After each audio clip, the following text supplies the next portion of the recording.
your mother. It's time for another episode of Birds with Friends. Just the Duo. Of feathery brethren, weathering any season to see the Eagles eating teams like Scrammy's top with cheese. It's Philadelphia. Bo and Zach kicking it cooler than Two. Penguins till Zach runs off with his valet keys. He's a real nuanced goose. Pull up a branch, get loose. It's time for some juice on some Birds with Friends. The early bird gets the worm, but prefers getting turned like a turn on some Birds with Friends. Bo and Zach coming at you with stats and things flapping. We are going to rip out the hearts of other podcasts. We are going to bite off their eyeballs. We're going to start every segment watching the scene from The Last of the Mohicans where the guy takes a bite out of the other guy's heart. We may not be good, but we're going to be nasty. We're going to reflect the blue-collar nature of this city.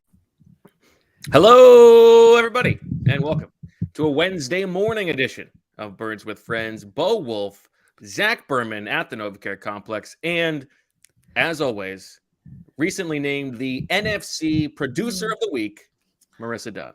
I feel like you're just throwing it in my face at this point. You got a point. You got the dicker. Yeah, but I mean, I still lost. Like, if the point doesn't matter. If the point mattered, then it would be worth it. It would have been dramatic. Yeah, it would have been very dramatic. But unfortunately, It didn't happen. Yep. Zach, how are you? I'm doing great. Excited for this pod. Excited for this week ahead. Big game. Has big game juice. You know, when I pulled into the facility, you see the live shots outside. You always know it's a big game when you have the national TV people coming in. They're doing the reports in front of the team facility, right? So, yeah, it feels like Dallas week right now. I mean, you're live from the facility too, right. Zach. So I am live, but I'm live from the facility every day, right? I'm here on the Friday or the Saturday before the Monday night game against the game that no one wants to watch, right? So it's when the heavy hitters come in, you know it's a big game. And right now it looks like you're standing on the 35-yard line. I suppose so, yeah. So I feel like it's one of those charts at the doctor's office, right? So How you feeling, Zach? You know, you made the trip home from Arizona. You had that layover in Columbus we saw on your Twitter. How's the body feeling these days? Well, you put in more work than I did. You put out those outstanding power rankings, then you took the red eye home the next night. How do I feel? I feel great, right? I will say, for full disclosure, I wouldn't even say full disclosure. If I'm being completely honest, the bounce back from some of these road trips and like long hours, it used to be. It's different now than at 25, right? Like I can see why it affects players the older they get, and I'm not even playing a game. But the travel, the in and out, the late nights, they get to fly on a charter. I mean, I was just gonna say, coach. Yeah, they get home right away. Like they don't have but they also play a football game, so that counts a little more. Exactly. So it evens out. It's exactly the same at the end of the day. But yeah, no, I was in the Columbus airport and was debating whether to jump in a Lyft or jump in an Uber ahead to campus. But the layover was like 2 hours and 45 minutes, and just doing the math in my head, I'm like, you know what, I can be more productive staying here doing some work. Those Ohio State co-eds. Not about it's the energy on a college campus, seeing Ohio Stadium, a big football stadium, the horseshoe as they call it, right? Really, very Urban Meyer of you. Very Urban Meyer of me to go to. Okay. I mean, Ryan Day is their current head coach, and Ryan Day, former Eagles quarterbacks coach, right? So Eagles connection there. And Marvin Harrison Jr., Philly native, is, for my money, the best wide receiver in the country right now. The number one wide receiver in the country, huh? Regardless of class, yes. Okay, well, good to know. Well, Zach, we talked to the coordinators yesterday. We have some news that we alluded to on the Player of the Week front. Why don't we send it over live from the NovaCare Complex to the Stone Cold Newsman himself, Zach Berman.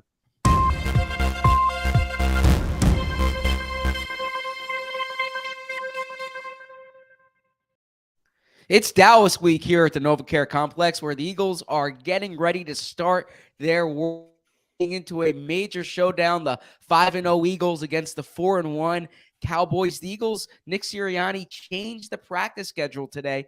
They were supposed to go with a typical full Wednesday practice. Instead, they're going with the walkthrough. Nonetheless, they are in the building and they are getting ready for this game. And they, for the fifth consecutive week this season, they have a player of the week from a certain side of the ball. Cameron Dicker named the NFC Special Teams Player of the Week.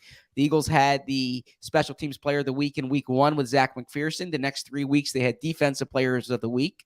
And then today, or I should say this past week, they now have the Special Teams Player of the Week. First team to have the start the season with 5 Players of the Week since the 1991 Buffalo Bills, and the first team to have a Player of the Week in 5 consecutive weeks since the 2005 Chicago Bears. So that is the award part of this update. The injuries will be key to watch this week. Jordan Mailata, who thought he had a shot of playing last week, has I imagine, a better shot of playing this week. We'll see what the injury report suggests. Additionally, Avonte Maddox, Jake Elliott, key players to watch there. And then Andre Dillard, I think that's also a notable one as well. So we'll see what happens with Andre Dillard in his second week practicing. We will have more updates on the Thursday podcast. Until then, back to you in the studio. Thanks, Zach. I feel like that 2005 Bears team, there must have been some Devin Hester thrown in there. Probably so. It feels like it would have been easy for him to get some Special Teams Player of the Week awards, you know? Mm-hmm. I don't know. I'm seeing in the comments that I guess my shot is not particularly clear here. I apologize if that's the case. I'm actually working with a new company laptop. It's an analog, Zach. That's okay. You sound okay. That's what's most important. Thank you. It might be more the Wi-Fi here, right, at the team facility. But and of course, we do appreciate all the suggestions on how to get 2 mics in the post game. I want to speak for Marissa and say, she says, anything you think of that you think she hasn't already thought of, she's taking offense. She's taking names and her list of I appreciate grievances all is very the long. suggestions. Yes. Hopefully we'll figure out something better for the next away game. But yeah, I mean, I doesn't recognize the splitter. Yeah, I tried to elevate the audios in for the audio version of the podcast. So hopefully it was a little more clear. But yeah, we will work on that. Don't worry. Now, Zach, you mentioned the Eagles going to a walkthrough. They did the same thing last week. And Nick Sirianni was asked about it, and he said this is sort of more of a feel thing than something he's going to early in the season as opposed to later in the season last year. But I'm curious your take on this, and also circling back on the conversation of the light training camp. And, you were very all over the history of Sirianni's teams being very below average in the beginning of the season. Well, now they're 5-0. So should we at least circle back and issue some kind of corrective? Well, no, I never predicted that it would be a problem. I simply noted. You were asking, why do you prefer to be bad in the beginning of the season? Bo, this is you instigating. And in my post-game film sessions of our podcasts, I've learned not to take the bait, right? So no, that is not what I suggested. I simply suggested that, or I simply brought up this to see if it's anything Nick Sirianni's looked into. This team is healthier from a soft tissue injury-wise than they've been in a long time. They're performing well. The practice schedule seems to be working. I tend to think coaches can overrate practices, and so I give Sirianni credit. And he has said in the past that the walkthroughs are actually more beneficial in terms of plays reps. So Wednesday, for those who don't know, and I imagine a lot of our listeners, I don't say this in a bad way, how a typical week is scheduled is you're doing first and second downs on Wednesdays, you're doing third downs on Thursdays, and you're doing red zone on Fridays, right? Now, Nick Sirianni sprinkles in some third down on Wednesday, some red zone on Thursday, but that's the pace of a typical week. So your heavy installation, your first and second down, that's coming on Wednesday. If you have a walkthrough, you have more reps during those periods. Now, what you have less of is the fundamental nature of the practice. Yeah, you have less of the physical nature of the practice. But if you're talking about installation, you can do more with a walkthrough than you can a regular practice, at least from my understanding. I'll defer to Marissa because she knows more about what goes on, like in the particulars of a practice, than I do. I mean, I'm sure the players love the walkthrough aspect of things. That's all I'm gonna say. Like, I mean, I know Michael is very pleased when practices are a little easier. So yeah, I'm sure from a player's perspective, they really like it. But you got to make sure you take that walkthrough seriously. Yes, You got to really of be course. focused. You got to be on Yeah. your P's and Q's. Yeah. Yeah, Chip Kelly used to say, don't call it a walkthrough. It's more like a run through. So, which probably as I was doing my film study of my performances, I probably mentioned Chip Kelly a bit too much. So I should stop referencing Chip. It's been I don't want to become one of those reporters who lives in like a time warp, who every reference is to something that happened a decade ago.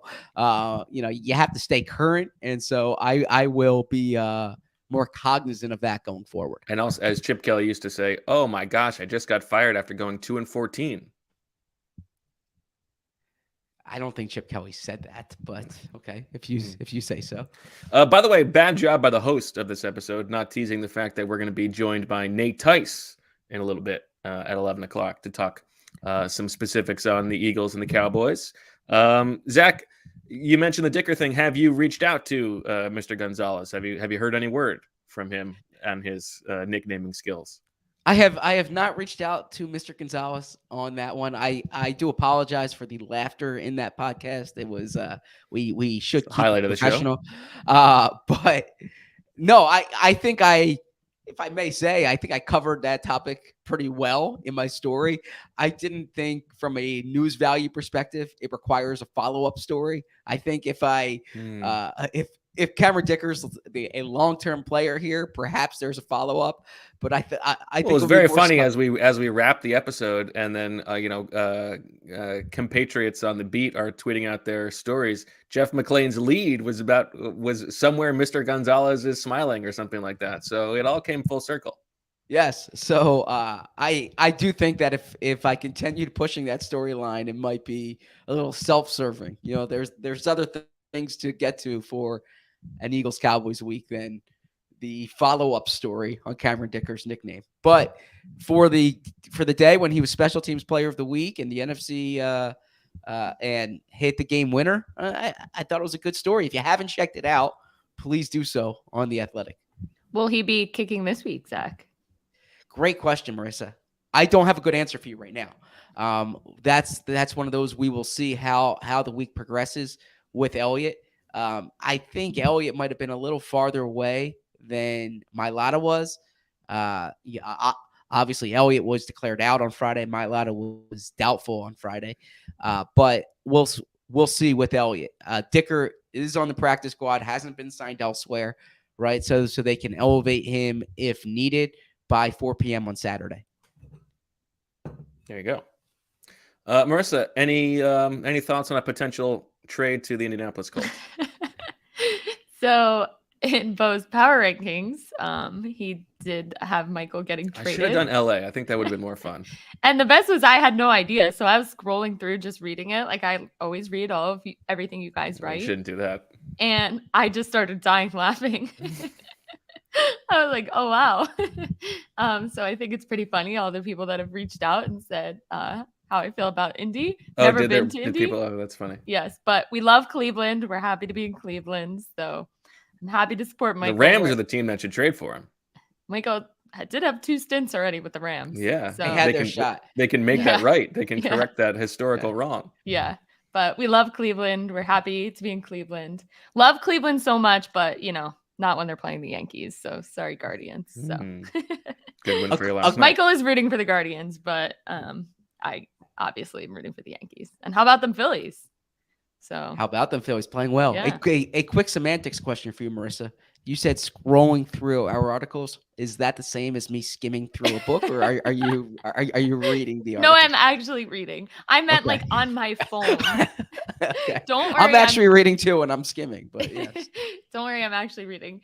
Yeah, I mean like on my phone, like just scrolling up and down the page, and that caught me by surprise and gave me a good laugh. So yeah, you guys are both really, really gifted writers and very creative. So I thought that was very funny. Zach, I'd like to throw a classic Birds with Friends question at you. Okay, let's do a little turkeys. That scares me. I don't know what's considered this is football a classic focus. Birds with Friends question these days. Okay. This is I mean, we already know what kind of deodorant you wear and where you, generally speaking, went on your honeymoon. Turkeys to the kingdom. Eagles are 5-0. Big stakes this week, as we talked about. If they win this game, I just saw Aaron Schatz tweet out on Football Outsiders, according to their odds, they win this game, they'll be up to 73% to get the 1 seed in the NFC, 87% to win the division. They look like one of the best teams in the league for all the reasons we've talked about. If you were apportioning turkeys of credit for why the Eagles are where they are, how would you split them between Howie Roseman, Nick Sirianni, Jalen Hurts, and Jonathan Gannon? Those 4 people. So I'm a players first person, right? Players play games. Players win games. Players lose games. I think we tend to give coaches too much credit for both directions. Of course, you're famously anti-Stoutland. Not anti-Stoutland. I'm pro player, right? The player needs to make the play. Pro player stadium. That's where you like to play your games.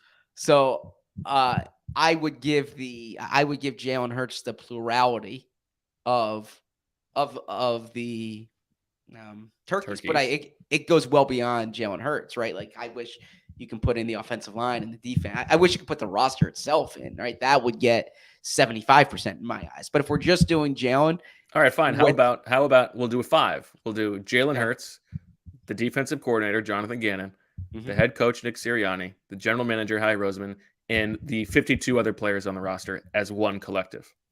Okay, so the 52 other players as one collective, I would give 45% or 40%.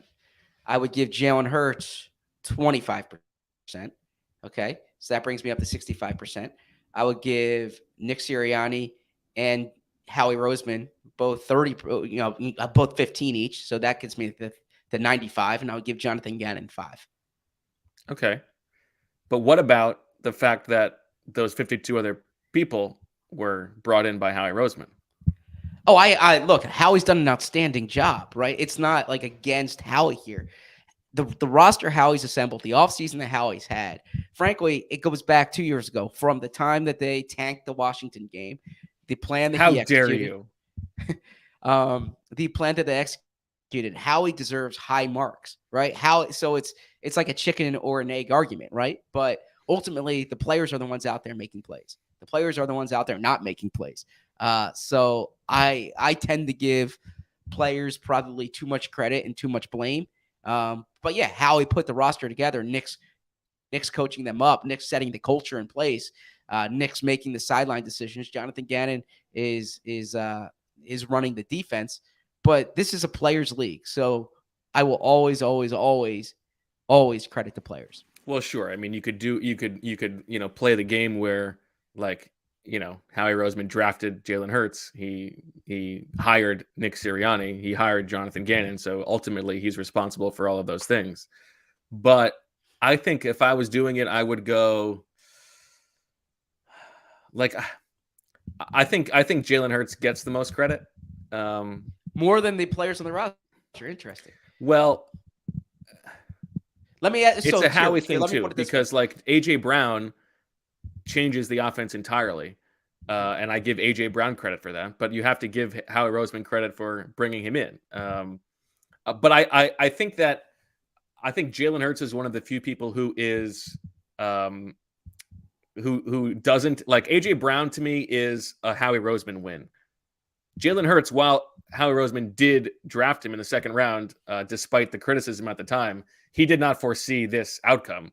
I think Jalen Hurts, to your like players versus coaches versus acquisition, Jalen Hurts gets the credit for like 100% of the credit for becoming as good as he is. So I'm going to ask you a question here. I know you're the host, but I'm going to turn this to you. Please. As the power rankings guy, you follow what goes on in the league very closely. You heard Ron Rivera's comments. Okay. If you put Jalen Hurts on Washington's roster, right now, what's Washington's record? And if you put Carson Wentz on the Eagles roster right now, what's the Eagles record? I think the Eagles are 1-4. Wow. And I think the Commanders are 3-2. So then Jalen Hurts does deserve most of the credit. Okay, fair enough. Yeah, I mean Jalen Hurts is 100 times better than Carson Wentz right now. Yeah, but I just think, the other player, like the Eagles' offensive line is really good. The Eagles' pass rush has been really good. The Eagles, their secondary is playing at a high level. TJ Edwards that I have is a particularly good game against the Cardinals when I went back and watched, but the linebackers have played at a high level. The receivers, and Dallas Goedert, So my point is that this is a really good roster across the board, and I think if I'm not taking anything away from Jalen. I certainly don't want to be painted into like an anti-Jalen corner because he deserves all the credit that he's getting here. I think that if Minshew was the quarterback for this team, they would have a winning record, right? Or they'd be really competitive because I think this is a really good roster. I think they'd be competitive, but like Jalen Hurts changes everything that they do on offense. Absolutely. Just as and the offense is built around Jalen. That's correct. Yes. Right. Yeah. If Gardner Minshew was the quarterback heading into the offseason and they built some things around Gardner Minshew, they might be 3-2 or something like that. But I don't know. To me, this is the season so far is the story of Jalen Hurts. And I know, he didn't play his best game against Arizona. But I don't know. That's how I view it. I could be wrong. I mean, there's no right or wrong answer here. Look, Jalen would be, top 3 in MVP voting right now. So I wholeheartedly, Jalen's been not just everything they could have wanted. He's been more than they could have wanted. So I give Jalen so much credit. I just keep going back to it's a really good team. And it also goes back to, we've talked about this ad nauseum, but the sliding doors of some of the best decisions you make or the decisions you don't, or the things that didn't work out. Like AJ Brown is here because the Eagles didn't trade for Calvin Ridley, couldn't sign Allen Robinson, didn't sign Christian Kirk. All of those things, they try to sign Marcus Williams. That means that eventually they can trade for Chauncey Gardner-Johnson. They don't, they have this plan at corner, and then eventually James Bradbury shakes loose. That wasn't guaranteed to happen. They put themselves in position to get lucky, but also they did get lucky in terms of the roster building. So I'm going to give Howie credit for that, by the way, because if you speak to Howie about this, it's something he's I don't want to say gotten better at, but certainly has been cognizant of. There are certain general managers or decision makers in this league who I view it like the way I would explain it is that you put your hands in your pocket and you find a $5 bill there. And instead of saving that $5 bill, you spend the $5 bill, right? There are a lot of decision makers who, when a decision doesn't work out for them, the first thing they do is, all right, let's sign plan B, sometimes for the same money as plan A. Right. And Howie has been on record saying that you can recover from the decisions you don't make. You can't recover from it's harder to recover from the decisions you do make. And I give Howie so much credit for not being as reactionary in free agency and in the roster building process as he could have been, because look, I was critical for their relative inactivity in March. And Howie could have said, we miss Ridley, we miss Robinson, we miss Kirk. Who's the next guy? Instead, he was patient. They could have done the same thing at corner. They could have done the same thing at safety. They had evaluation for players, and they adhere to those evaluations, and that's partly why they're in the position they're in right now. I think that's exactly right. That's why you set numbers on guys. That's why you have your evaluations, and you try to stay disciplined not to exceed that. Like, I think, for instance, like Christian Kirk, they didn't miss out on signing Christian Kirk. They were involved until it got to a certain number, and then they said no thanks. I do think that Allen Robinson was a little bit different. I think they really wanted Allen Robinson, and then the Rams swooped in and got him. If you read Jordan Rodriguez has a story about that he was like hours away from signing with the Eagles, it sounds like. And that is a bit of a sliding doors, because if they sign him, they're not trading for AJ Brown. Sure. Who knows how that draft would have played out? Maybe they end up trading for somebody else, an impact player on defense or something like that. But Allen Robinson has been, like non-existent for the Rams, a team that has been very disappointing. So that would have been one that definitely would have changed the outcome of this season to some degree. Well said. All right. Why don't we take a break? I think and hope on the other side we'll be joined by Nate Tice. Fall is chaos in your pants. You're overheating 1 second, freezing the next. To be ready for anything, you need underwear that can handle everything. It's time for Tommy John underwear. In Tommy John underwear, you are that much more comfortable, so you can do everything better. Name a problem with other underwear, and Tommy John's solved it.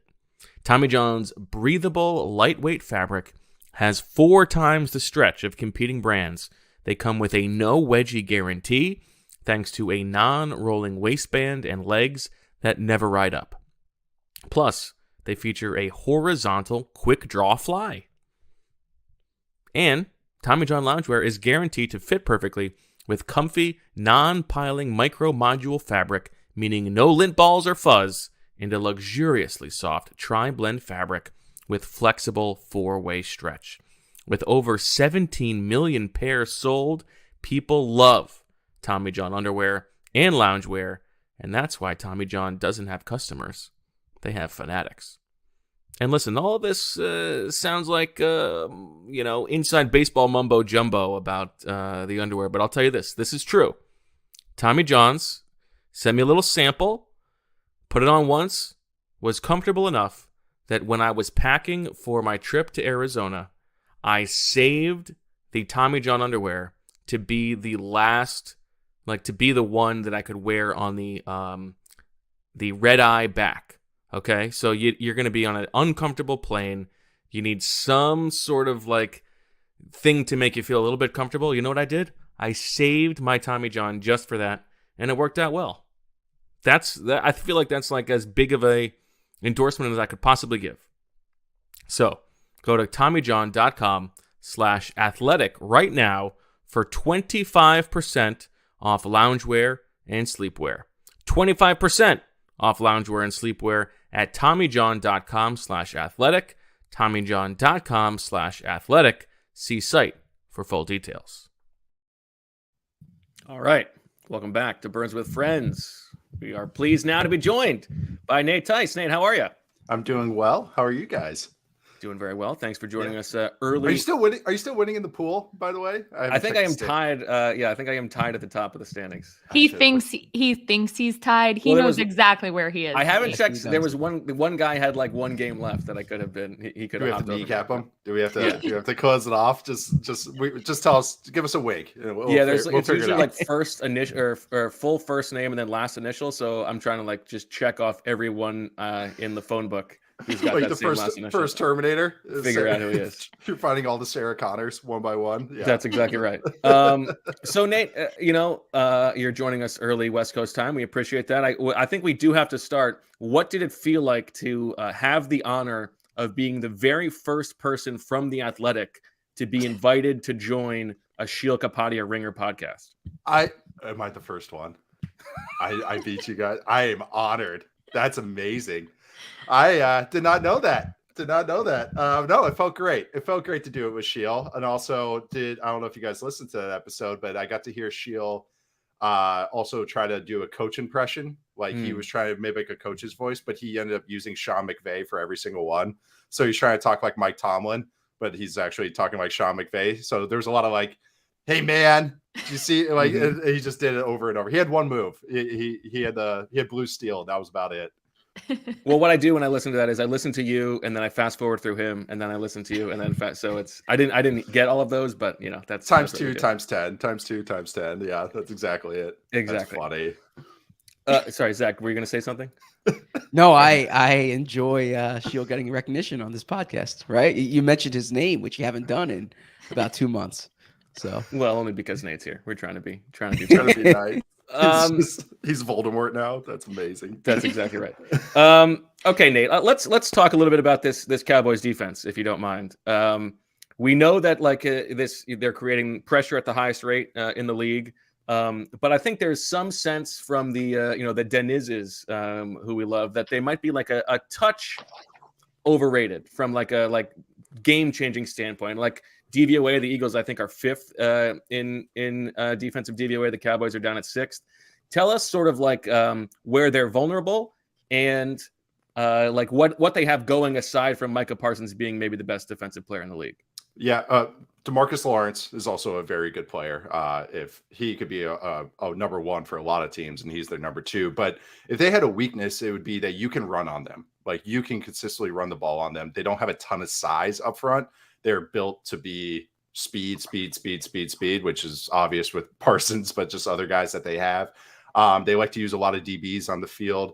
Not as much as maybe last year because they'll have Anthony Barr out there a little bit more. That's actually Anthony Barr has actually helped them out a ton, which is I thought that would just be a fine filler signing, but he just kind of calms them down a little bit and doesn't get them in bad spots. Like when they had Jalen Smith a while back, you saw him dragging his leg a little bit. It was like, okay, you could see offenses going, okay, we're going after that guy right there. So and he allows Micah Parsons to not have to do some of those things that he can do and get after the quarterback. Yeah. Right. So Parsons gets to line up and go wherever. They're not too exotic. Like they bring some pressures, but it's a lot of man coverage and a lot of cover 2, which is different from what Dan Quinn has done in the past. Not the man coverage aspect, but the cover 2 aspect is different. And it's a lot of what I call big brothering, which is not the 1984 Aaron Rodgers version, but more just like, I'm not hitting you, and then I hit you. So they'll show these looks, but then just go into a very safe coverage. So it lets their DBs play very aggressive. It lets their because the pass rush, all of these offenses are scared of the pass rush. But the thing is, the Eagles actually match up well against that because they have a good O-line, even if it's been banged up. They're still well coached. So they hold up better against this team maybe than a lot of other offensive lines. It's like one of those, if your offensive line is average or worse, I feel bad for you going against the Cowboys. But if it's better than that, it's like, okay, we have a chance here. Because then we can get after it. The Eagles actually match up pretty well against them because they're a lot more physical, I think. It's power versus speed. I think that's a good way to look at this matchup. I know the question before was framed as other than Micah Parsons. Zach is coming to us from actual 1984. I'm coming from the team facility here. Your mic switch, Zach. That's what he's saying. It's okay. Finish the question. Finish your question. Yeah. Here you go. I see what you did. Okay. Here you go. Better? Yes, way better. All right. There you go. Sorry about that. So we framed the other question as other than Micah Parsons, but we can't say other than Micah Parsons because of how significant he is.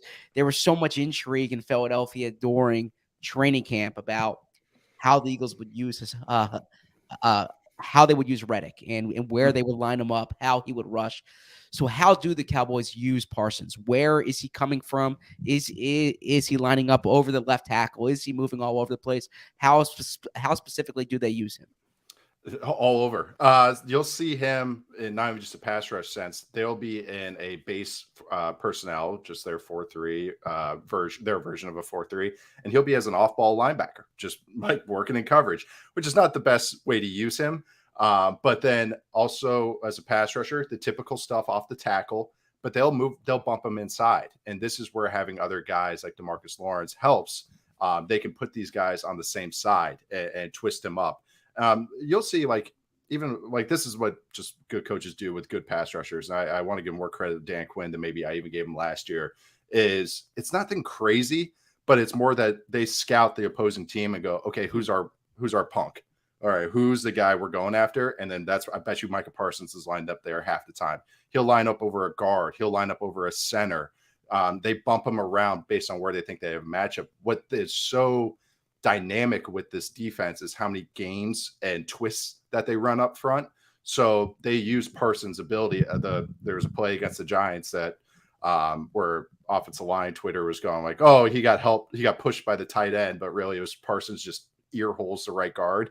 And that's where the best twist runners are usually the best players. This is what the Rams do with Aaron Donald is those guys are knifing in, picking off a guard. And so not only they take out the guard, the guy that they're twisting with has an advantage in the lane too. So really it's a 2-for-1. So now that's what these best pass rushers can do is they create lanes for their teammates. So that's how this Cowboys team uses Parsons. And it's the classic Seahawks way of teaching, and the 49ers do this as well. And their pedigree kind of shows this as well, is, hey, we know we're going after the passer, pin our ears back and let's go. So it's just a bunch of heat coming at you. And Parsons is kind of the epitome of that. It's just the snapshot for how their whole defense operates. I think A quick follow-up. How does one join offensive line Twitter, and how can Bo get involved in that?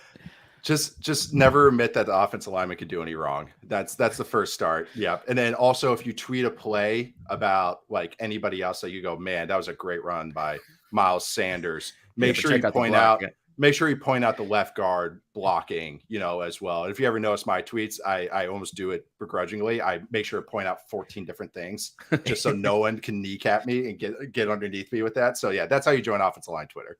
I'm always just pointing out Michael Dunn, even though he's not even on the play. Right? That's a good way to do it. To your point, I think Fran Duffy had the stat on his podcast this week, but like the Cowboys are running stunts up front at like such a crazy high level compared to the rest of the league. It's like they do that so much, and it's all the more reason why it's so interesting to see what the Eagles are going to be able to do on the offensive line this week. If it's Jordan Mailata playing banged up, that's one thing. If it's Jack Driscoll, I think he's your target for Dan Quinn at left tackle. There's another term I want to use, but I'm going to keep saying punk instead. Yeah. If you've seen Waterboy and right, wherever the onside kick scene, that's exactly what it is. But no, that's why you can run on them, though, is when a defense runs games and twists. It's almost like blitzing without blitzing. That's the same stuff that blitzing does. You're making offensive line edgy. So they're rushing 4 and doing this. So an offense can run a zone run, and a zone run is very quote unquote safe. But what team likes to run zone runs? Eagles run it a little bit, but you run the zone runs and they can kind of catch you because it's more safe. You're twisting. We're going to push you over here. And if you don't, this one guy gets antsy and doesn't twist over, then it's a gash. And so that's why especially against Washington, you watch this Cowboys defenses, they caught him a couple times just with simple zone runs because the guy that was supposed to twist out on the outside didn't get to the outside. So they pin him, and that's something like Lane Johnson can do very well. And that's where you can get running lanes against this team. How about the Eagles offense, Nate? Obviously, you've been paying close attention. You're always tweeting, shots of the Eagles offense, which we love to see. I guess what has impressed you the most about Jalen Hurts' development in year 3? It's okay. We'll talk about development in a sec, but he's an incredible runner. I just can't get over how many tackles he breaks. That dude is incredible. I mean, he's one of the best runners at any position in the league right now, which is so much fun. But as a passer, I would say he has actually taken what's given him that's not just go balls. I would say that was my frustration with him a lot last year, was that, okay, all right, you could see when they're not completing those go balls, the offense is not doing anything. And I think now he's playing a little bit more decisively, whether it is scrambling or get rid of the ball. They do a great job of limiting it for him. And I don't mean that in a bad way. I think this offensive coaching staff for the Eagles has a really good feel for what's working. Like, they adjust really well. Like, that's why it's been pretty impressive at the sense of, the opening drive against the Vikings was amazing, but they just spanned like 3 plays that whole time. And they're like, oh, you're not stopping it. There's so many teams, the Cowboys are actually one of them under Kellen Moore, is that they won't run the same plays, even though one is working. They're like, no, we have 20 different plays we want to run. It's like, no, that little run play keeps working, keep running it. But why I'm saying that is with Hurts is they find which one is working for him that day. He still has a little bit of issues over the middle, but I do think he is finding 1 or 2 of those throws from the pocket, hitting throws over the middle, which is, I think, opens up so much for their game. Because if you look, you can look at how many heat charts, and you can see some of it come up last week against the Cardinals, is all of it's on the outside. It's all the flat routes on the RPOs. It's tight end screens. It's the go balls vertical. So I think him just keep attacking over the middle is where I see the growth, even if it hasn't been consistent yet. But it's just attacking, finding the dig route to Devontae Smith against the Vikings is the one that I keep thinking about. But hitting those ones between the numbers, it would help him so much. And I could tell he's trying to do it, even if he's not comfortable yet. Are we sticking to the Cowboys defense, or can we switch sides here? Well, do whatever you want. Okay, yeah, I'm curious. You're part of the show too. a big part of this game is going to be the Eagles' run defense, right? Since Cooper Rush entered the lineup, Cowboys have the highest rush rate in the NFL. It's especially pronounced on first downs. I think they're rushing about 64% of their first downs since Cooper Rush entered the lineup.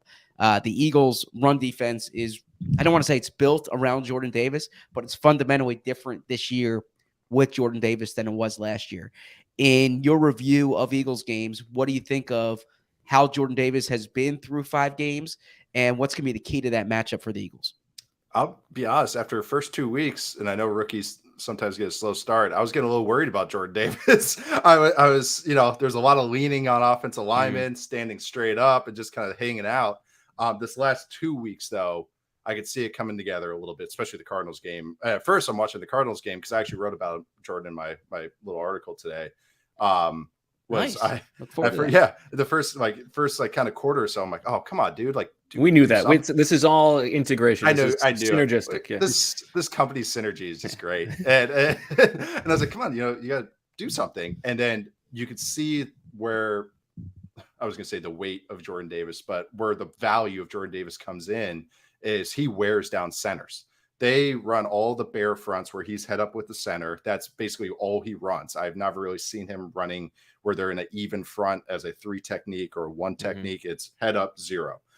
But you can see it wear down centers because just literally weighing them down over time. And against the Cardinals, you could see him just start. He's not going to have pass rushing moves. Like he's going to be like, you're hoping he's like Vita Vea, which is just, I'm blasting the center back 5 yards on every play. And against an offense like the Cardinals that like to go a lot of side-to-side runs, that had a lot of weight. It was really valuable. There's a couple of times in my article I clipped this, was he pushes the center back 4 yards. The Cardinals are trying to pull their tackle, and the tackle runs into the center, and then the running back gets the ball, and he runs into the tackle that's pulling. So it looked like a human centipede where 3 guys were in a row in the backfield, and it's all because Jordan Davis pushed, and then Sweat got the TFL. But it's one of those that's in between the box score. Like, that's the value of Jordan Davis. They're using him in a much better way. Hey, here's your 30 snaps, 20-ish snaps. Your head up over the center, push. Just get low and push. And it's hard. This week, Biadish is fine at center. But I think that's a interesting matchup I want to see, because Jordan Davis is going to wreck any center that's under 300 pounds, which there are a few in the league. So now it's seeing more, it gets more of a power type center, and I want to see how that kind of goes in this game. Is that the Badger in you saying that he's fine, or is he actually fine in there? A little bit of a Badger. I'll say he's replacement level center. That's where I'll go with there. Yeah, they do have Jake Ferguson though, who's playing well at tight end. Yeah. And TJ Edwards, we got TJ Edwards. Yeah, he's a Badger. That's right. Do I claim him? I want to go back to the Eagles offense and more of like a philosophical question. Having been a quarterback, having lived through the Randy ratio, the Eagles coaching staff is like very aware of their messaging in terms of everything funnels through AJ Brown, Devontae Smith, Dallas Goedert. Those are our 3 targets. Yeah. That's everything. And like last week, AJ Brown only has 3 catches. And so, there's questions about what happened in that game. How much do they have to think about that? Like, and just from like a managing personality standpoint, what is that like? And then what is it like for Quez Watkins and Zach Pascal? Like Quez Watkins, I was looking it up just before the show. The lowest targets per route run in the league for guys who have run as many routes as he has. 122 routes, 8 targets. So like he's just running out there getting cardio. Yeah. What is it like managing those personalities? It's the expectations that you have to set. What for me as an outsider and a neutral fan, I can just go, oh, what's so great about this Eagles offense is they can get to everything. Like they can run the ball when they need to. They can play action. They can pass. They can RPO. But that's not the human element of how this goes. So that's a great point. I would say it's just the expectations of it and going like, hey, this is you can't really promise things though. So I'm talking about both sides of my mouth, because the worst thing you can do is you go like, hey, this is going to be a big week for you. You're going to get like 12 targets, and then they get 4. That's like some guys just can't handle that. They freak out on you. But no, that it's what it is. It's like they have to understand that we have to win a game in different ways in the NFL. Like it's, unless you're the Bills and you just give the ball to Josh Allen 100 times, like you have to find ways to win a game. And I think that's really what you just have to instill on them is that, hey, one game's going to be Devontae. One game's going to be Dallas Goedert. One game is going to be you, AJ Brown, like against the Lions. I think that's more what it is, just managing those expectations. Usually it seems like they have good kind of chemistry there. Like, and also like AJ Brown already got paid. So right. I don't know. Like, that's what you also going to say. It's and like, they're hey, 5-0, like, you know. Yeah, 5-0. We got your contract. You've had some big games. The ball will find you. That's kind of what I've always, and I shouldn't use him, but Paul Christ would always say was that, you know, RIP, he would say, like, the ball will find you. It's how the game goes. I'm not calling these plays. Yes, I call some plays to get this guy the ball, but sometimes it is just the ball, the flow of the game, how it goes. Sometimes you can game up a play, and that's where some of those RPOs come in. AJ Brown on the slants or the screens, and that's a way to kind of like, you know, bump it up a little bit, you know, just go, hey, we're getting you the ball, make a play. So like that's another aspect of it too, is that sometimes you have to game the system, but usually in just the flow of it, that's why you have a Devontae Smith against Washington game where it's just like, hey, the ball will find you because they're giving so much attention to AJ Brown. So I think it's just managing people. Like it's like you're running a State Farm. Like you just like sometimes it's your week and sometimes it's not. And that's just how it goes. Be a good teammate. A quick follow-up to that question. Quickly, part of why it was interesting last week that like all those like quick screens that seemed to be pre-snap reads based off of blitz coming were to Devontae and not to AJ Brown. That's why it was like a little bit on our radar that maybe he's banged up or something like that. Go ahead, Zach. And that's what helps when you have three weapons. It's that you can go like, okay, we go to Goddard this game. I think Goddard's always going to get his targets because he's the Edgar Martinez of this lineup, the singles and doubles guy. And then the other guys, it's like, okay, we'll ebb and flow. Who gets the power? I was trying to stay away from the Mariners. I was just going to say, should we check in on Nate? I was writing my article as I was going. And my editor messaged me, Chris messaged me, and he goes, I'll give you a couple hours. And I was like, thank you. And that's all he said. He goes, that was rough. I'll give you a couple hours. And I didn't even message back. I was like, thanks. Yeah, we'll see how it goes. It was brutal. It had to be the Astros, too. I know.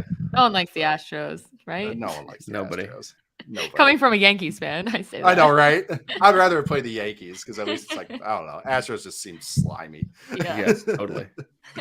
So I asked Shane Steichen this yesterday, and it's not the first time that he's been asked this in different ways. And that's it's easy for us when we're sitting in the press box and we have the stats in front of us to track the target share, to track where the ball's going. How cognizant really are the play callers during the game of where the ball has been going, where the ball is going? And then to take that a step further, how cognizant are the quarterbacks of it? And should Jalen Hurts be aware on a snap-to-snap, drive-to-drive basis who the ball has been going to? Every coach gets the stats at halftime, and a lot of coaches will look at that like, oh, shit. Usually it's more like, what are we on third down? Or like, what we've held the ball this long, and that's old coaches, but we have this many yards. A lot of coaches aren't cognizant of the stats at all. Maybe you glance up the board and go, oh shit, like we ran for 180 yards. Like I didn't know that. Like you kind of will get those reminders, but really it's a lot of until the player runs up to him and yells at him. A lot of times they don't really know. Like they're just like, no, I'm going to call this play. I'm going to call this play, this X's and O's play. Some are cognizant. Like I've been around some coaches that were like, hey, I got to get so-and-so going.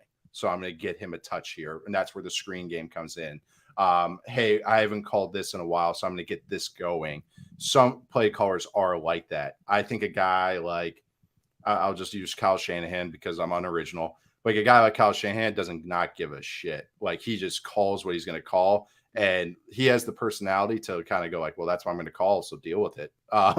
But some guys aren't like that. They want to be more friendly with the players and go like, hey, man, this guy's getting a little antsy here, so let's get him going a little bit so he stops yelling and be on the sideline.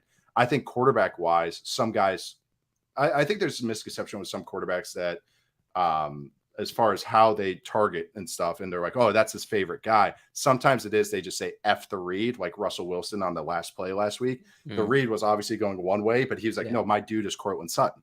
So I'm going to him hell or high water, which is good and bad. I think that's where you have to understand sometimes quarterbacks are more like point guards. Hey, okay, I took a shot here. Okay, now I gotta get Shaq going down low. Okay, I'm gonna feed him 5 times in a row. the good quarterbacks, I feel, do that. They are cognizant of going like, I got to spread the ball this way. And then there's some that just go, well, this is working. Let's spam it. Like Peyton Manning would do that. He just goes, they only ran 5 plays, but he's like, oh, this is working. It's Marvin's day today. Boom, boom, boom, boom, boom, boom, boom. And I'm going to run it 7 times in a row. Like a little kid spamming a video game button. Like they just did it over and over and over until you stop it. So it's a give and take, and every quarterback's different about how much they value their teammates' input. Last one for me, Nate, just sort of open-ended. Is there anything else about this matchup, Eagles-Cowboys, that is sort of piquing your interest in terms of what to watch? Man, I'm really excited just to watch the front, the offensive line, the Eagles offensive line versus the Cowboys defensive line. I think that's one of the best line matchups as far as the dudes in it, but also how well coached they are, which I always think is a lot of fun. I'm excited to see Hurts going. I think they're going to be running some cover 2 in this game, the Cowboys defense. So I want to see Hurts going against the defense that does that. Like that makes him maybe have to nickel and dime a little bit more, maybe has the speed to keep up with him if he scrambles. So it's an interesting matchup as far as that. I mean, there's so much. I want to see Dak play, but who knows? That could be a whole thing. You're bringing up their run rate, Zach, and that's what's hilarious. Everyone's like, is it a quarterback controversy in Dallas? It's like, have you looked at these numbers? Like they're like heavy play action. As soon as they have to drop back, they fall apart. Like it's like that's where Dak's value comes in. So it's a running back controversy though, because Tony Pollard is better. Oh man, you hear that one all the time. I don't know if O-line Twitter's gotten on that one, but that'd be a good way to get into there. That's why Zeke gets a lot of credibility on O-line Twitter because he's so good in pass protection. So that's where he still has this value. But that's another thing. I want to see this Cowboys run game against this Eagles defense. I want to see Jordan Davis, get going. I want to see Tyler Smith. I love the tackle for the Cowboys. He was one of my kind of pet project favorites. I thought he wouldn't kind of come on till year 2 or 3. He already looks like a very good player as a rookie, which is really cool. I want to see him go against a pretty damn good Eagles defensive front. So like those just little mini matchups in this game. I just covered everything. You said anything else? That's great. I'm excited. We're good. We're done for the week. We don't need to talk anything else. This is great. That's perfect. No, it's gonna be a great game. I'm so excited to watch this one. Like it's that's what's fun about this Sunday after last week's games. Now you got like Bills and Chiefs as well. Yeah. Oh yeah, that game's gonna be fun. Even games like Vikings Dolphins is interesting. Like it's just a lot of loser leaves town kind of matches that I'm excited for. I knew you liked that, Bo. Go ahead, Zach. Last one for me. What's the best case scenario for the Eagles this weekend? What's the worst case scenario for the Eagles this weekend? Well, best is winning. No, but best case no, but in terms of how it happens, yeah. I would say Benny DiNucci starts. I would say for the Eagles is showing that they can drop back and throw the ball. And I don't know if that would probably be not a good game script for them. But other than the Jaguars game, I want to see maybe what happens when they get punched in the mouth and they have to, play a true drop back game. And I think if Jalen Hurts proves that and they win and they score points, they score 24 points, that's a huge win because then it's like, oh shit, how do we stop this team? They can do that now. So I would think that's a huge win. I would say the loss is Hurts has one of his, the Bucs game last year in the playoffs where it's 10 of 25 for 110 yards. And he rushes 14 times for, not a lot of yards. And it's like one of those where they just get stagnated. There's a lot of third and longs. Cause I know that's kind of been, it's hard for a lot of offenses, but that's been even more for the Eagles in those situations they also go for it on 4 downs. So they play a totally different game. So that's a whole nother discussion, but I would say that would be the thing is just Hurts has one of his kind of like lesser games that showed up more last year. Makes sense. Well, Nate, thank you so much for making time. We really appreciate it. Thank you, guys. And if you want to hear more of Nate, the Athletic Football Show, like 10 days a week, right. He's there with Robert Mays. So follow him on Twitter at Nate_Tice. Yes. Yeah. Yep. Appreciate it. Thanks, All guys. Right, we'll take a little break and come back and close this bad boy out. I'm one of those people who drinks a lot of coffee. I'm recording this ad as I have my coffee in my right hand. It's ubiquitous. It's what gets us through the day. And all I know is when my coffee tastes good, well, usually it's from Trade Coffee. The coffee I get from Trade is so good, I can't believe how much I like it. And this is what they picked out for me. They did their special Birds with Friends Bo Wulf collection. Not a joke.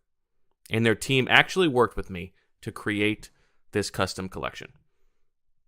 And it's great because I'm telling you, again, nonstop. The day starts, where's my coffee? How am I going to get started? You need it. And if it's not just, bland grocery store coffee that's got that sort of, like tinny aftertaste, and it's like something that's actually good, woo, an even better day. And if I got if my collection, what I got isn't up your alley, well, don't worry. Trade will have whatever it is you want. You can shop their most popular coffees by roast or flavor profile, or you can take their coffee quiz and get expertly matched with coffees you'll love. Trade is the easiest way to get your very best tasting coffee delivered fresh when you need it. So, if you want to support small businesses and brew the best coffee you've ever made at home, it's time to try Trade Coffee. Right now, Trade is offering our listeners a total of $30 off your first order plus free shipping at drinktrade.com/BWF. That's drinktrade.com/BWF for $30 off your subscription to the best coffees in the country. Now, our next partner is a pretty cool product. Let's talk about Athletic Greens.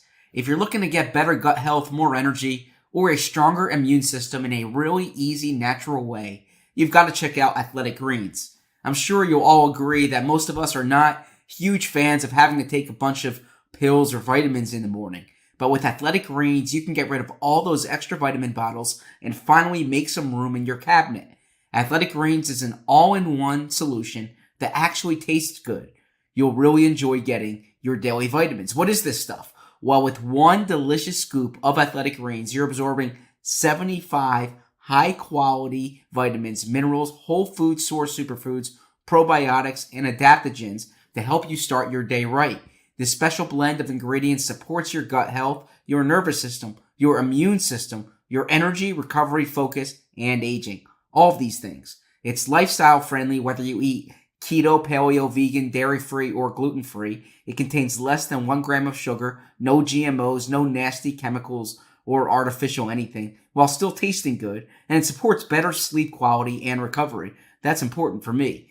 Right now, it's time to reclaim your health and arm your immune system with convenient daily nutrition, especially heading in the flu and cold season. It's just one scoop in a cup of water every day. That's it. No need for a million different pills and supplements to look out for your health. To make it easy, Athletic Greens is giving you a free 1-year supply of immune-supporting vitamin D and 5 free travel packs with your first purchase. All you have to do is visit athleticgreens.com/birds. Again, that is athleticgreens.com/birds to take ownership over your health and pick up the ultimate daily nutritional insurance. All right, Pack on Birds with Friends, Bo, Zach, and Marissa. Zach, can you name the only former Eagle on the Cowboys roster? I probably could, but at this moment, it's not jumping out to me. I know. Oh, well, Jason Peters is not on the roster. He's on the practice squad still. I think he's on the roster now. He's on I the think he's on the roster hurt. now? Okay, he's hurt. He is hurt. He has a active chest injury. He has a chest injury. Okay.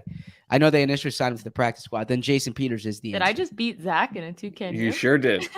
You I sure said it. did. I said it. I thought She he was got on it first. She knew it. Okay. I was almost like, this is too easy. Okay. Jason Peters. Sorry, Zach. Is it Jason Peters or Peter Jasons? It's definitely Jason Peters. Yeah. Had some nice conversations over the years with Jason Peters. Flex. SFU. Yeah. Yeah. All right. What else is there to talk about? We got to close this. Yeah. So there's up head into there's something I complex. was curious about, and we mentioned the Michael Dunn trade proposal in the power rankings earlier. Oh this yeah, let's talk episode. about this. I'm curious about the Eagles trade proposal you had in there, which was for Brian Burns, the outstanding edge rusher from Florida State. She was high on him coming out of the draft, coming out of Florida State. Whoa. That's not Shield doesn't get Brian Burns. I was high on him too. I'm not gonna lie. When I think Brian Burns, Shield? I think of Shield when I think of Brian. Yeah, Burns. Shield picked him to win Defensive Player of the Year last year. Yeah. Right. Yeah. Please, I invented Brian Burns. This is nuts. We'll have to go back Okay. to the tape. Okay. Zach, I'm with you. I'm with you. Regardless, yes. Regardless. I think I had him as like the guy they should trade up for. If I remember correctly. Yeah. Right. So should the Eagles try to recreate the 2021 Carolina Panthers pass rush? So hold on.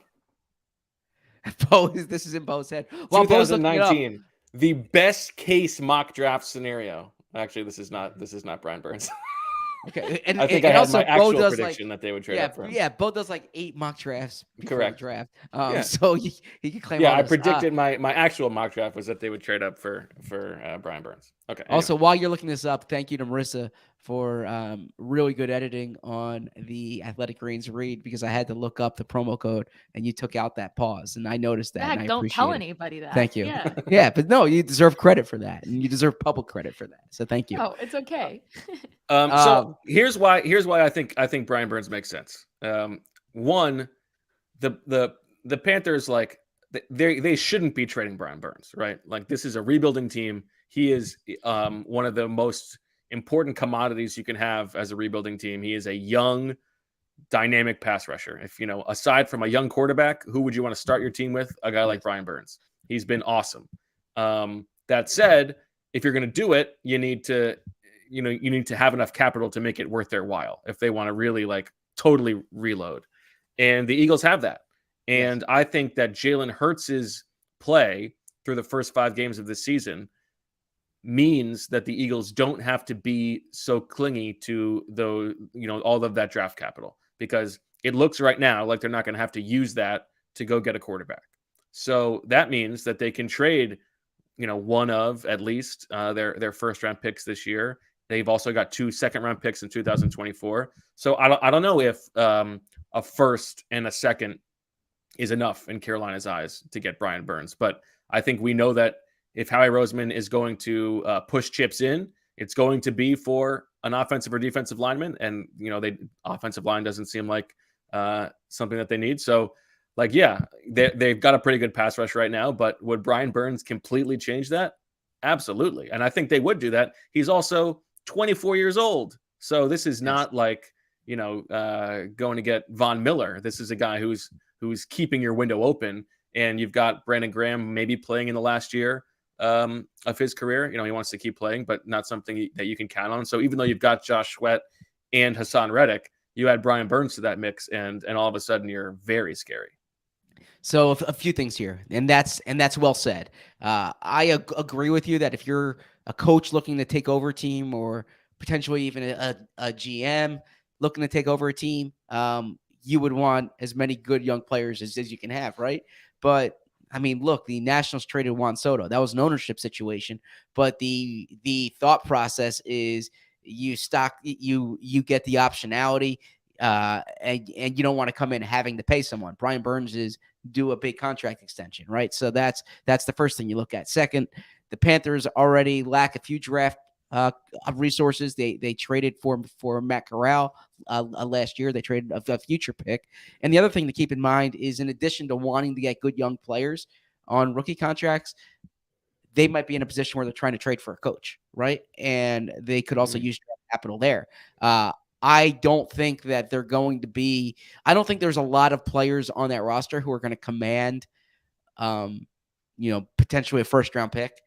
I think Brian Burns is that guy, and I would trade a first-round pick for Brian Burns for the reasons you mentioned. I think he is he's 24 years old. He has elite traits. He's gotten to the quarterback in the NFL.